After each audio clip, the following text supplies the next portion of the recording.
بسم الله الرحمن الرحيم. قال تعالى: ومن أحسن قولا ممن دعا إلى الله وعمل صالحا. السلام عليكم ورحمة الله وبركاته. الحمد لله رب العالمين، والصلاة والسلام على أشرف الأنبياء والمرسلين نبينا محمد وعلى آله وصحبه أجمعين ومن تبعهم بإحسان إلى يوم الدين. محترم ناظرین اور سامعین، آج کے اس درس میں اس حقیقت سے متعلق گفتگو ہوگی کہ کیا اونٹ کو شیطان سے پیدا کیا گیا ہے، اور یہ کہ اونٹ کے گوشت کھانے سے وضو کرنا ضروری کیوں ہے۔ تو اس سلسلے میں نبی کریم صلی اللہ علیہ وسلم سے یہ بات ثابت ہے کہ آپ صلی اللہ علیہ وسلم نے اونٹ کا گوشت کھانے کے بعد وضو کرنے کا حکم دیا، جیسا کہ جابر بن سمرہ رضی اللہ تعالی عنہ کی روایت صحیح مسلم کے اندر موجود ہے کہ ایک صحابی نے نبی کریم صلی اللہ علیہ وسلم سے سوال کیا: اَأَتَوَضَّأُ مِن لُحُومِ الْغَنَمِ؟ قال ان شئت فتوضأ وان شئت فلا توضأ، کہ کیا میں بکری کا گوشت کھانے سے وضو کروں؟ تو آپ صلی اللہ علیہ وسلم نے فرمایا کہ اگر تم چاہو تو وضو کرو اور چاہو تو وضو نہ کرو۔ قال اَأَتَوَضَّأُ مِن لُحُومِ الْإِبِلِ؟ قال نعم فتوضأ من لحوم الإبل۔ اس نے دوسرا سوال یہ کیا کہ کیا میں اونٹ کا گوشت کھانے سے وضو کروں؟ تو آپ صلی اللہ علیہ وسلم نے فرمایا کہ ہاں، اونٹ کا گوشت کھانے سے وضو کرو۔ البتہ وضو کرنے کی حکمت کیا ہے؟ تو اس سلسلے میں کسی بھی حدیث کے اندر صراحت موجود نہیں، اسی لیے کچھ اہل علم کا خیال ہے، جیسا کہ امام مرداوی رحمہ اللہ نے لکھا ہے، ان الوضوء من لحم الابل تعبدی، کہ اونٹ کے گوشت کھانے سے وضو کرنے کا تعلق عبادت سے ہے، لہذا اس کی حکمت کا پتہ نہیں۔ اور کچھ اہل علم نے اس کی حکمت تلاش کرنے کی کوشش کی، چنانچہ اس کی ایک حکمت یہ بیان کی گئی ہے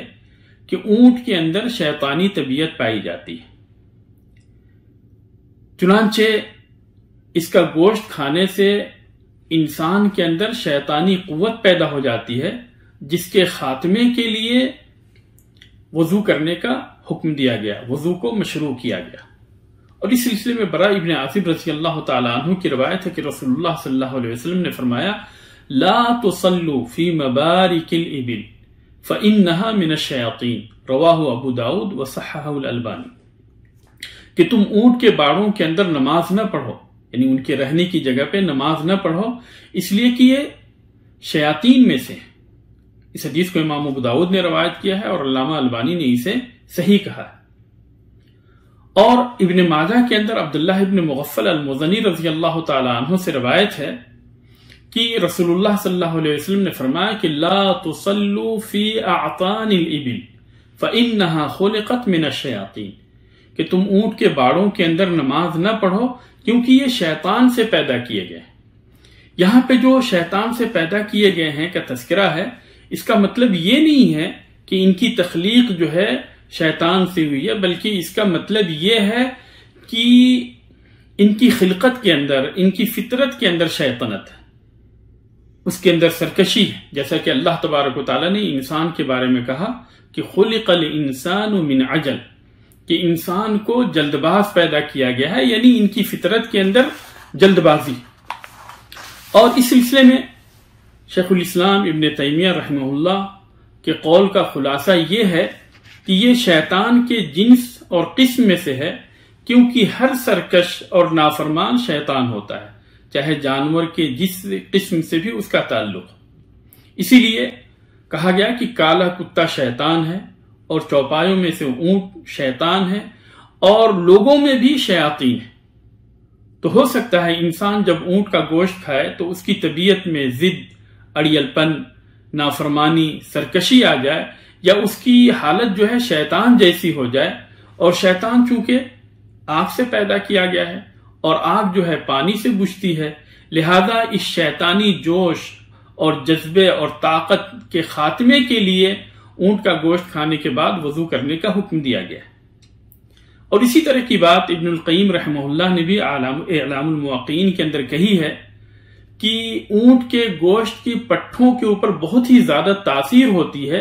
اور وہ انسان کو جذباتی بنا دیتا ہے۔ اسی لیے ماڈرن میڈیسین جو ہے جذباتی انسان کو بکثرت اونٹ کا گوشت کھانے سے منع کرتا ہے، اور چونکہ وضو انسان کے اعصاب کو، ان کے پٹھوں کو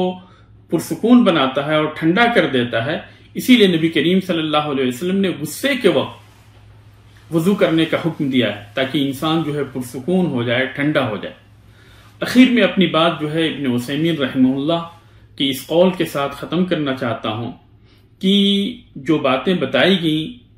اس کی وضو کی حکمت سے متعلق جو باتیں بتائی گئیں، کہا اونٹ کا گوشت کھانے سے وضو کرنے کی یہ حکمت ہو یا نہ ہو، لیکن اصل یہ ہے کہ نبی کریم صلی اللہ علیہ وسلم نے وضو کرنے کا حکم دیا ہے، لہذا وضو کرنا ضروری ہے۔ اور اگر یہ حکمت ثابت ہو جاتی ہے تو اس سے ہمارے علم کے اندر اضافہ ہوگا، اور اگر حکمت ثابت نہیں ہوتی ہے تو بھی نبی کریم صلی اللہ علیہ وسلم کا اصل حکم جو ہے موجود ہے، اور آپ صلی اللہ علیہ وسلم کی اطاعت اور آپ صلی اللہ علیہ وسلم کی فرمانبرداری کرتے ہوئے اونٹ کا گوشت کھانے کے بعد میں وضو کرنا ضروری ہے۔ چنانچہ خلاصہ کلام یہ ہے کہ اونٹ کا گوشت کھانے سے وضو کرنا لازم ہے، چاہے اس کی حکمت جو کچھ بھی ہو، کیونکہ یہ نبی کریم صلی اللہ علیہ وسلم کا حکم ہے اور حدیث کے اندر یہ حکم ثابت ہے۔ اللہ تبارک و تعالیٰ سے دعا ہے کہ اللہ تبارک و تعالیٰ ہمیں مسائل کو صحیح طور پہ سمجھنے اور اس کے مطابق عمل کرنے کی توفیق عطا فرمائے۔ آمین وآخر دعوانا الحمدللہ رب العالمین۔ السلام علیکم ورحمۃ اللہ وبرکاتہ۔